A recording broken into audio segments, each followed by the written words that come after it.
Hey guys, Hunter here with Foundation Disc Golf. In today's video, I'm going to be walking you through a few different holes and kind of showing you how to evaluate a hole to pick the least risky option and up your percentages, which will lower your score. So for instance, we're on hole 1 out here at Lynchburg College. The only danger on this hole is left. So if you're trying to just play for a 3, you're trying to get lower, closer to par, you're going to want to avoid the left at all costs. What that means is a backhand hyzer, because you have all this open space out to the right with no danger. Now, that's the safest play, and that's pretty much going to guarantee you a 3, but it's going to make it a little bit harder too because it brings in those 2 middle trees that are closer to the basket. Now both of those trees are about 60 feet away from the basket, so again, easy 3, but it might not be a guaranteed 2. For a player like of my style, where I'm trying to get those 2 on here, and I feel like the majority of the time I can 2 it, I'm just going straight at the basket. For me, that'll be with a backhand. Some people, that'll be a forehand. Personally, I don't like the forehand, as I feel that brings in the left trees too much. I have seen people try forehand hyzers. I think that is the riskiest play and a play that should be avoided, as it brings in unnecessary danger on the left, and those type of shots just need to be avoided. So let's go ahead and throw the straight backhand, which is my shot of choice on this hole.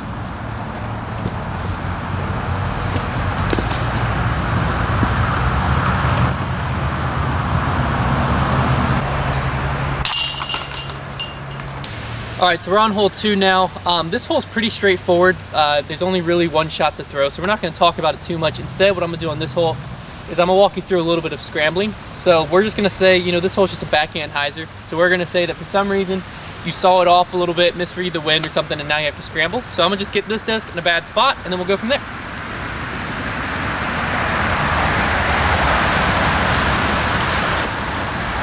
Perfect, that's going to suck. Alright, we're at my lie. I'm about 10-15 feet off the fairway. Ahead of me, I have a small gap, and then I have the, actual fairway to my right.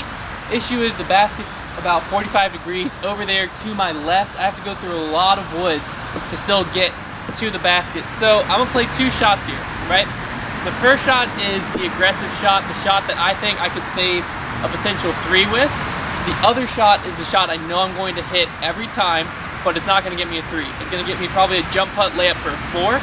So depending on, like, A, your style of play, if you're more aggressive or if you're more conservative, and B, the situation you're in. If you're in a position where I have to make up strokes, I'm going to go for the tight line, try to get my 3 so I don't lose too many strokes. Whereas if I'm in a position that it's the first round of a tournament, or I'm trying to, just hold my lead or hold my spot, then I'm going to just pitch out and take an easy bogey. So yeah, I'm going to go ahead and play both of those shots right now.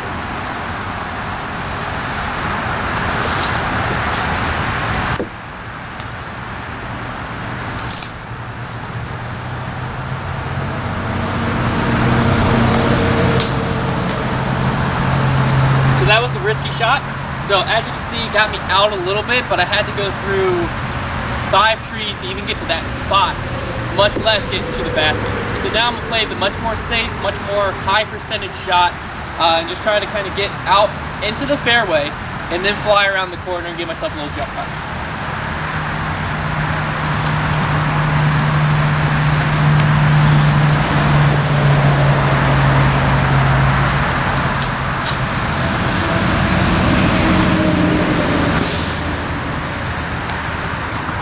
Alright, so here we are after my second shot. I'm about 40 feet outside of the basket. This is the shot that me personally, regardless of my situation, I would throw that every time. The straddle out forehand back to the fairway. The reason behind that is I can get here probably 95 to 100% of the time, whereas the tighter line that might have got me closer, that might be a 50-40% shot of me even getting out of the woods, much less getting to the basket. So even though that shot is tempting to try the more aggressive line, this is a shot that, again, unless I'm down trying to make up strokes, this is the shot I'm going with every time. And worst I'm gonna do here is miss this jump putt, end up with a 4, and just move on to the next hole.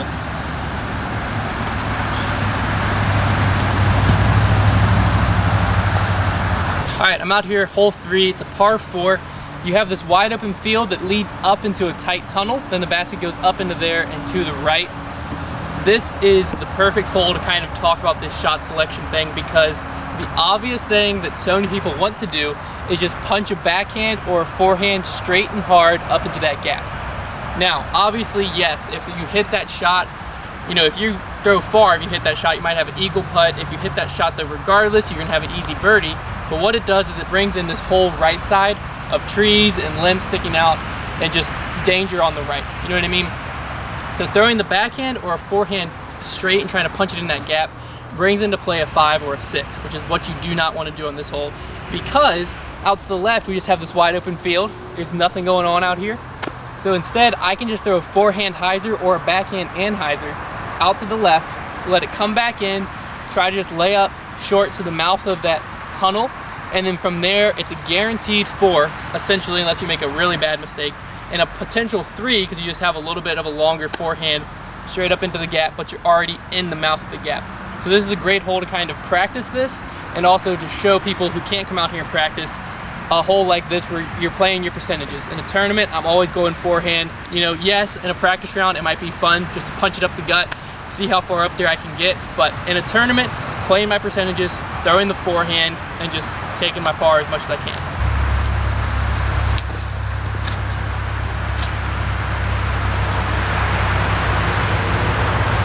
All right, so now I'm gonna throw the forehand, the safer shot, just play my percentages. We already saw the risky shot.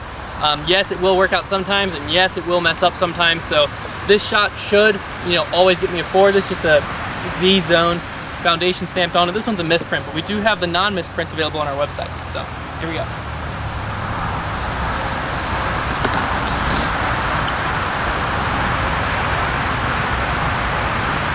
All right, so we're here at the lie for my safe shot.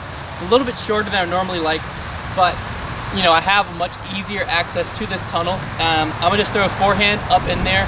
Like I said, it should be a look at a 3, but it always is gonna be a 4 no matter what tree I hit or kick or anything like that. So I'm just throwing a Prodigy D2, just flat up in there and trying to get a look for 3.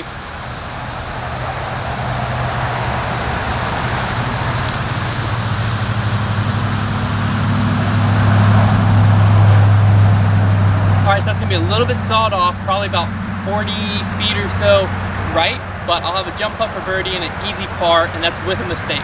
So that's why I would take the higher percentage off the tee. All right, so we're here at my lie. I pushed the ceiling a little bit more than I wanted to. It caused it to stall and come back. I thought it was gonna be like 30 or 40 feet. Turns out I'm like, I don't know, looks like about 25 feet or so to me. This is the type of putt that I really want to convert in a tournament, so hopefully I'll be able to take this 3.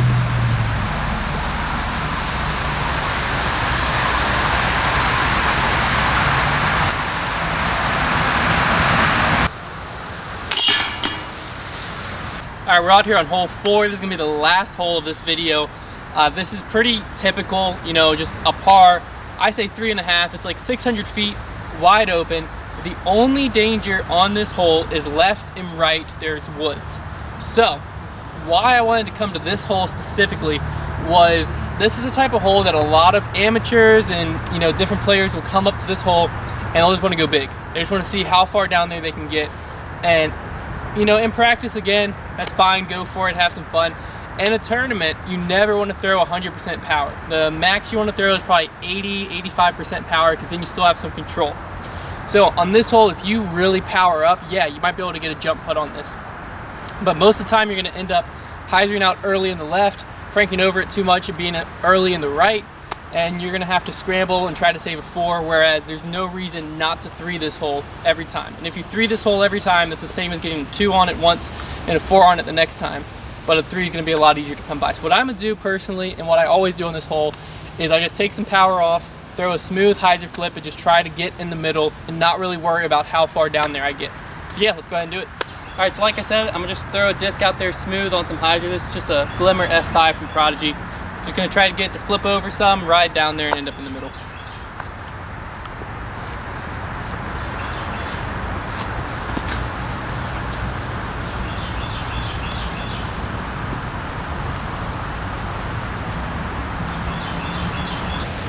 All right, so here I am at my lie. I'm about 100 feet out or so. Like I said, this is just a more conservative play your percentage shots. Typically I play a little bit more aggressive. I'll probably, you know, go D1 or something like that, try to flex it and get myself a jump putt or a look at it. But in a tournament, or if I'm playing conservative for some reason, weather or something, this is the type of shot I'm gonna go for, where I'm just laying up in the middle, because the harder you throw, the less accurate you are, and the less accurate you are, the more you bring in the right and left danger. So yeah, I'm gonna just throw this up shot here, try to get it close to the basket, tap out a birdie on this par 3.5.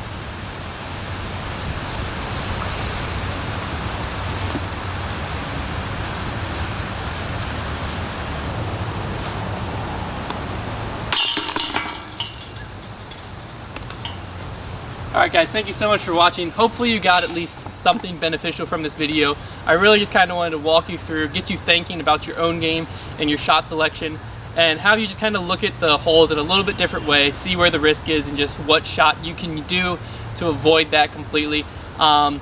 Please go ahead and follow us on Instagram and Facebook, and be sure to subscribe to us here on YouTube. We have our podcast coming out 2 days, Thursday nights, 8 o'clock Eastern time, we'll be live. Other than that guys, I'll see you next week.